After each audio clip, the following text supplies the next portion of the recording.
Welcome back, Middle-earth Wanderers. Today we'll explore two races that we'll see in the Rings of Power, the Dwarves of Khazad-dum and the Harfoots. Welcome! In the Lord of the Rings podcast, we wander the world of J.R.R. Tolkien by exploring the foundational epic stories from the deep past of Middle-earth. If you enjoyed Tolkien's books, or maybe Peter Jackson's movies, or perhaps you're excited for Amazon Studios' new series, The Rings of Power, and you want to dive deeper into the rich world of Middle-earth, then listen and subscribe. Magavanian, fellow wanderers. Do you ever find yourself thinking about who would win in a fight between Goku and Superman? Hi, I'm James Gavsey, and on the Who Would Win show, me and my co-host Ray ignore anything important happening in the outside world and debate fictional battles between characters from comics, movies, and video games. We got a new show every week, and almost always am I the winner. Yeah, not true, Ray. In the past, we've discussed such matches as Captain America versus Darth Vader, Solid Snake versus the Iron Giant, classic matchups like RoboCop versus Terminator, and even the Muppets versus Sesame Street. That one was crazy. So if you're a fan of geek culture and love a spirited debate, check out the Who Would Win show wherever you get your podcasts, or check us out at whowouldwinshow.com. Khazad-dum, or the Mines of Moria, has a long and complicated history in Middle-earth. It is the oldest settlement of dwarves, being founded by Durin I after his awakening. Durin I awoke alone, and he wandered south along the east side of the Misty Mountains. He came upon clear water and, looking in, saw his reflection with 7 stars forming a crown around his head. He took this for a sign that he should establish there a kingdom, and thus Khazad-dum was founded.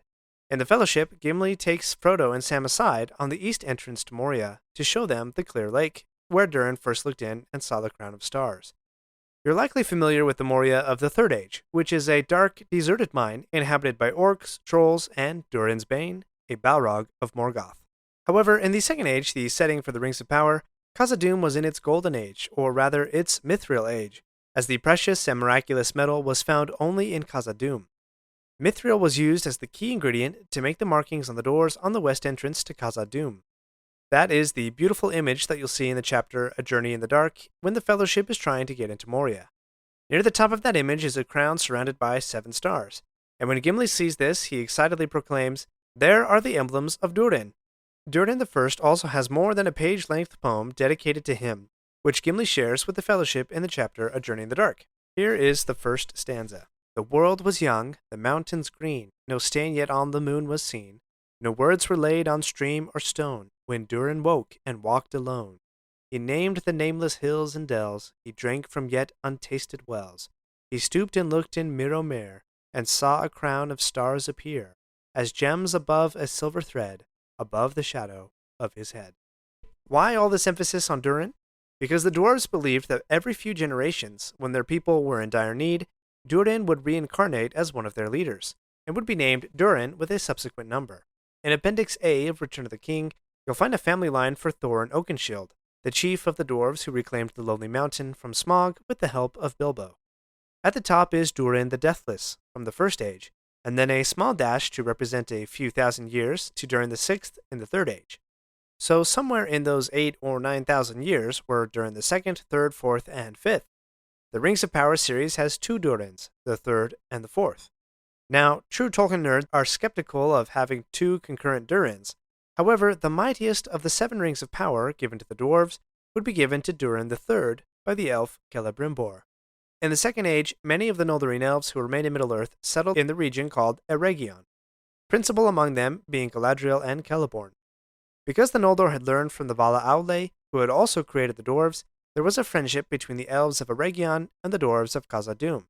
Hence, why not only Durin's emblems were on the doors to Moria, but also, as Legolas exclaims, quote, "And there is the tree of the high elves," and Gandalf adds, quote, "and the star of the house of Feanor."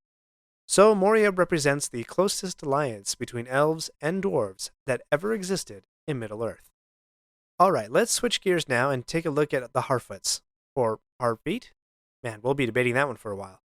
We learn a few things about the origins of hobbits in the prologue to the Fellowship of the Ring. Where their original home was, they couldn't say, but it seemed that they originated somewhere in the east and were drawn to wander to the west. Being a variation of mortal men, this draw to migrate west aligns with men's desire to seek the light that they felt was in the west. but whether early hobbits were that sophisticated to say is not known. However, quote, their earliest tales placed the hobbits at some point in the northern areas of the river Anduin, between Mirkwood and the Misty Mountains. Anduin is the same river that the Fellowship would later take boats down. But even before the ancestors of the hobbits crossed the Misty Mountains into the west, they had divided into 3 primary clans: the Followhides, the Stores, and the Harfoots. As described, quote, the Harfoots were browner of skin, smaller and shorter, and they were beardless and bootless. Their hands and feet were neat and nimble, and they preferred highlands and hillsides. However, the hobbits didn't pass into the west until 1,000 years into the Third Age. So if Rings of Power takes place in the Second Age, where are the Harfoots?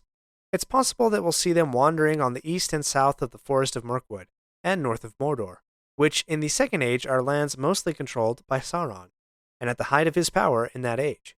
So it fits that as a defensive measure, the Harfoots are camouflaged and live close to nature in their wandering days. So when did the Harfoots become known as hobbits? It's not known. However, in Appendix F of The Return of the King, I know we're digging deep here, we find this line, quote, the origin of the word hobbit was by most forgotten. It seems, however, to have been, at first, a name given to the Harfoots by the Followhides and Stores, and to be a worn-down form of a word preserved more fully in Rohan, Halbutla, or Hole Builder. I hope you enjoyed this quick snapshot of the Dwarves and Harfoots, and I look forward to seeing the Dwarves at the pinnacle of their power, and the Harfoots in their wandering days, in the Rings of Power series.